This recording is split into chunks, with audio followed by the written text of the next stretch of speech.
আপনার বেতন কত ভাই? ৬,০০০। একটু দাঁড়ান, কষ্ট করে একটু দাঁড়ান। আপনার বেতন কত ভাই? ৫,৫০০। এই মনোহরপুরের মসজিদ কমিটির কেউ আছেন? মুসল্লি কেউ আছেন কিনা? অন্তত যারা আছেন হাত তোলেন তো। মুসল্লি কারা? কেউ হাত তুলবে না। কমিটির একজন পাওয়া গেছে মুসল্লি? আচ্ছা থাক। আর ইমাম সাহেব কে আছেন বলেন? আপনি ইমাম ভাই, আপনার বেতন কত? হ্যাঁ, মসজিদ থেকে বেতন কত বলতেছি? মসজিদ মাদ্রাসা দুই ডিউটি বেতন 11.5। তার মানে আমরা যদি 5.5 ধরি তাহলে 5.5 মসজিদ থেকে বলা যায়। 5 ওয়াক্ত নামাজ পড়ান, ইমামতি করেন, 5 ওয়াক্ত নামাজ পড়ান, 5,500 জুমা সহ। আপনার কোন এলাকা? এই গ্রামের নাম বলেন? ঢুলিপাড়া। কই মাহফিলের আয়োজক কারা? সামনে আসেন না, সামনে আসেন। কই পোস্টার কই? নাম বলার আগে সামনে আসেন। নামই নেই। আচ্ছা, আর ইমাম সাহেব আছেন আর 1-2 জন? কই ভাই? কোন এলাকার? পাশের এলাকার। বেতন কত? হ্যাঁ, 8,000। কোন এলাকার? নোয়াগ্রাম। নোয়াগ্রামেরও ভাইরা নিশ্চয় আছেন। আমি আপনাদের শরম দিতে চাই না, আপনাদের কারোর হাতও তুলতে চাই না। ইমাম সাহেবদের জবানবন্দি নিলাম, ধন্যবাদ। আর কোন ইমাম সাহেব আছেন? মুরব্বী দাঁড়ান একটু। ইমাম সাহেব দাঁড়ান, কষ্ট করে। কোন এলাকার ভাই? জি,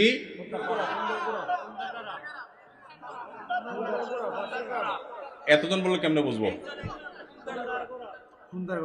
খুন্দারপাড়া, খুন্দারগড়া। ওকে, আপনার পাশের গ্রাম। আপনার বেতন কত ভাই? 6,000।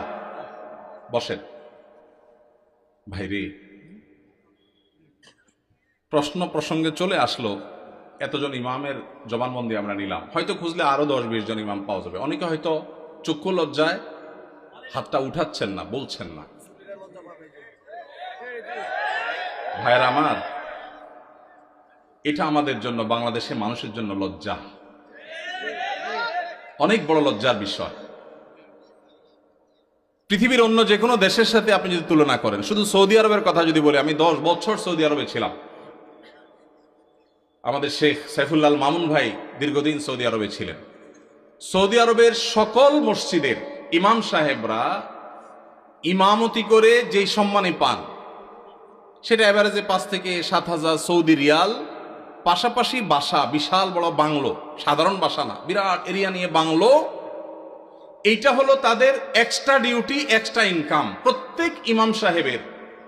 এমনকি মক্কার মসজিদে হারামের ইমাম এবং মুয়াজ্জিন, মসজিদে নববীর ইমাম এবং মুয়াজ্জিন, সবাইরই এই পেশার বাইরে তাদের আরেকটা মূল পেশা আছে।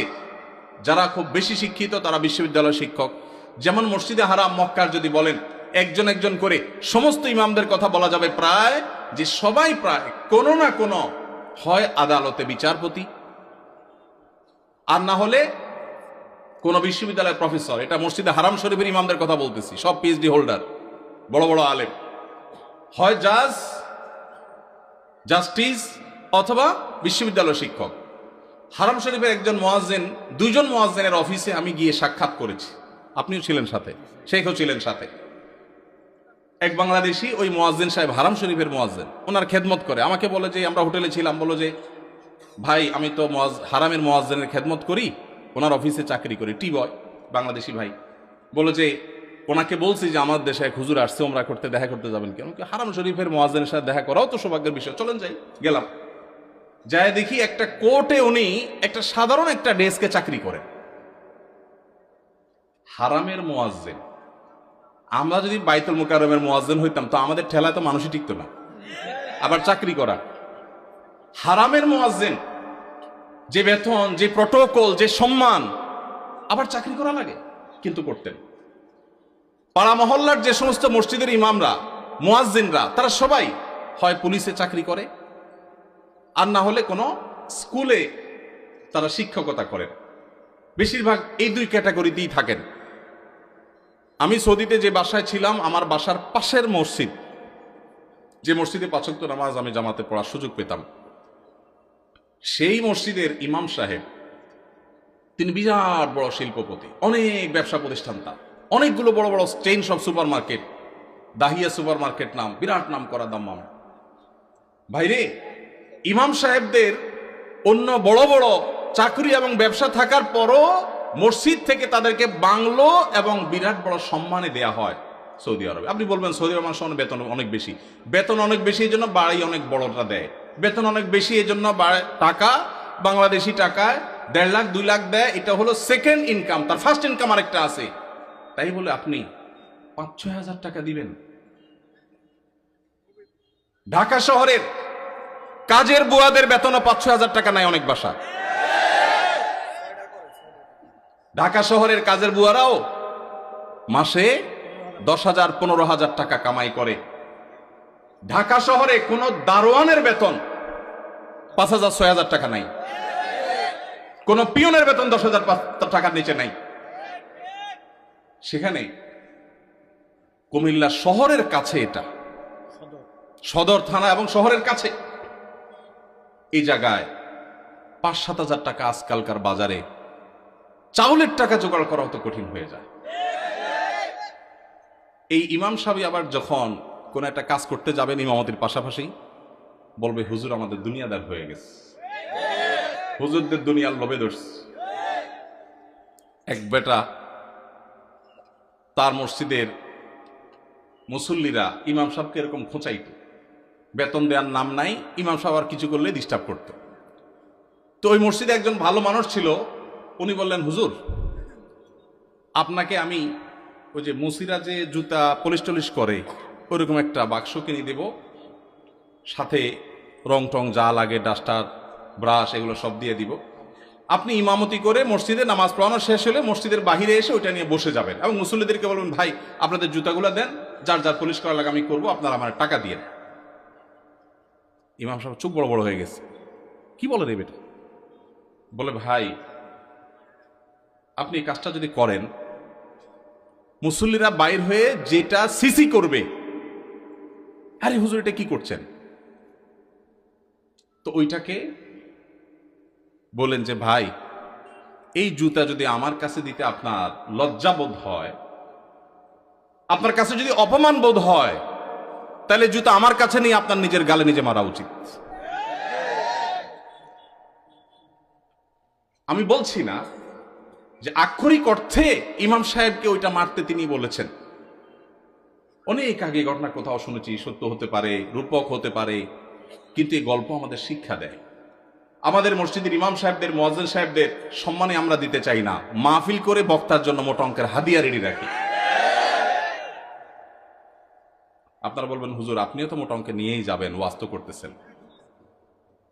ভাই আমাকে মোটা দেখ চিকন দেখ না দেখ এটা নিয়ে আমার মাথা ব্যথা নেই আলহামদুলিল্লাহ, এবং আল্লাহর মেহেরবানিতে এটা আমার কোনো প্রত্যাশাও নেই আল্লাহর ফজলে।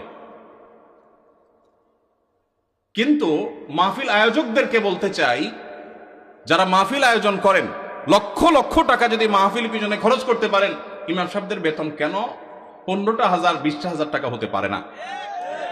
এই দেশে বিভিন্ন শ্রেণী পেশার মানুষদের বেতনের সর্বনিম্ন স্কেল বা একটা স্কেল ঠিক করে দেওয়া হয়। আমি দাবি করতে চাই আমাদের রাষ্ট্রের উচিত, রাষ্ট্র নিজে ইমাম সাহেবদেরকে মূল্যায়ন করতে না পারলেও মিনিমাম যেন তাদের একটা সমাজে সম্মানজনকভাবে চলতে পারে, সেজন্য তাদের একটা সম্মানজনক বেতনের স্কেল ঘোষণা করা হোক। আর সমাজের যারা বিবেকবান মানুষ, আল্লাহর হস্তে তারা ইমাম সাহেবদের সম্মান দেওয়া, মর্যাদা দেওয়া শিখবো তো ইনশাআল্লাহ। আপনারা এলাকার মানুষ যারা আছেন, প্রশ্ন প্রসঙ্গে হয়তো আপনাদের ইমাম সাহেবদের বেতনগুলো আমরা জানতে পারলাম, আপনারা মনে কষ্ট নেবেন না, আপনাদেরকে ছোট করা আমার উদ্দেশ্য না। আমার উদ্দেশ্য হলো আমাদের বিবেকগুলোকে জাগ্রত করা।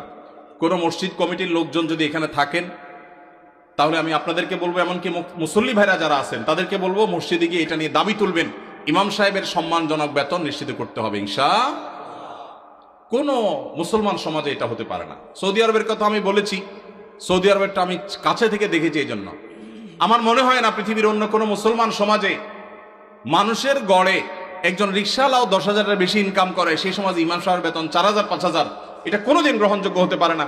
আপনাদের এই ঢুলিপাড়ায় কুমিল্লা আপনারা যদি সারাদিনে আর কোনো কাজ না, একটা কাজই শুধু করবে, এরকম একজন অশিক্ষিত শিক্ষা বঞ্চিত মানুষকেও নিয়োগ দেন, তারপরেও তো 4-5 হাজার টাকায় পাবেন না। কিভাবে একজন ইমামকে আপনারা 5,000 টাকা বেতন দেন?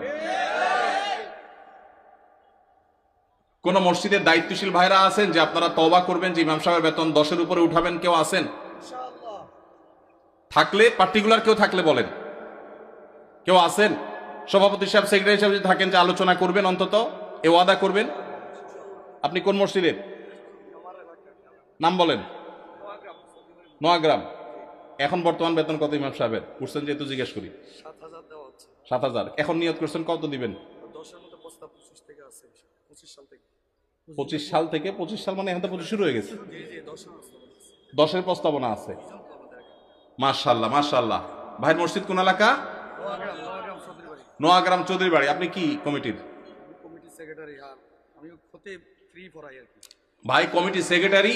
ওনার মসজিদের ইমাম সাহেবকে ওনারা এই মাস থেকে 10,000 টাকা দেওয়ার নিয়ত করেছেন। বলে আলহামদুলিল্লাহ। আমরা বলবো 10,000 নয়, যেহেতু এখন একবার বাড়াইছেন ভালো কথা, 6 মাস পরে বা 1 বছরের মাথায় 15,000 টাকা করবেন ইনশাআল্লাহ। যখন ওরা সেটারও নিয়ত করবেন। নোয়াগ্রামের ভাইয়েরা আপনারা দেখে শুনে রাখেন, কিন্তু রাগ করেন নাই তো আবার? জাযাকাল্লাহ খাইর। আর কোন কমিটির ভাইরা আছেন যে নিয়ত করবেন, নিয়ত চেঞ্জ করবেন? বলেন দেখি, বলেন। আজকে ভিন্ন কালেকশন হোক, বহু কালেকশন তো করলাম। ভাই কোন মসজিদে বলেন? জি মাশাআল্লাহ। 10,000 রানিং দিচ্ছেন, একটা ভালো উদাহরণ পাওয়া গেল। মাশাআল্লাহ মাশাআল্লাহ, ভালো উদাহরণ আছে। কোন এলাকার? আলমপুর। কিন্তু 10,000 টাকা তো যথেষ্ট না ভাই। কবে নাগাদ আনুমানিক একটা আইডিয়া দেন না, আইডিয়া দেন না। আলাপ করেই তো দিবেন, আপনি তো একা দিবেন না। অন্তত প্রস্তাবনা দিয়ে, যে মাহফিল থেকে হুজুররা প্রস্তাবনা দিছে, অন্তত 15,000-এর ভিতরে রাখেন, 12 থেকে 15 ভিতরে ইনশাআল্লাহ। কবে নাগাদ? আলোচনা সাপেক্ষে। ঠিক আছে। আপনি মসজিদ কমিটির কি? সেক্রেটারি সাহেব। মাশাআল্লাহ, আল্লাহ সেক্রেটারি সাহেবকে তৌফিক দান করুন, বলুন আমিন। একটা ভালো দৃষ্টান্ত। ভাইরা 10,000 দিচ্ছেন মাশাআল্লাহ, কিন্তু 10,000 যথেষ্ট না ভাই। 10,000 যথেষ্ট হতে পারে না। আল্লাহ তাআলা আমাদেরকে উলামায়ে কেরামের, মসজিদের ইমাম সাহেবদের মূল্যায়ন করার তৌফিক নসিব করুন। আমি ভাই একাধিক মাহফিল এমন ঘটেছে যে মসজিদে গিয়ে ইমাম সাহেবদের বেতন কম, এটা ব্যক্তিগত আলোচনা জানতে পেরেছি। আমি আমার মতে করে কমিটির ভাইদেরকে দাওয়াত দিয়েছি এবং বোঝানোর চেষ্টা করেছি। আমরা মাহফিলের জন্য যদি লাখ লাখ খরচ করতে পারি, কেন ইমাম সাহেবদের দিতে পারবো না? আল্লাহ আমাদেরকে তৌফিক দান করুন।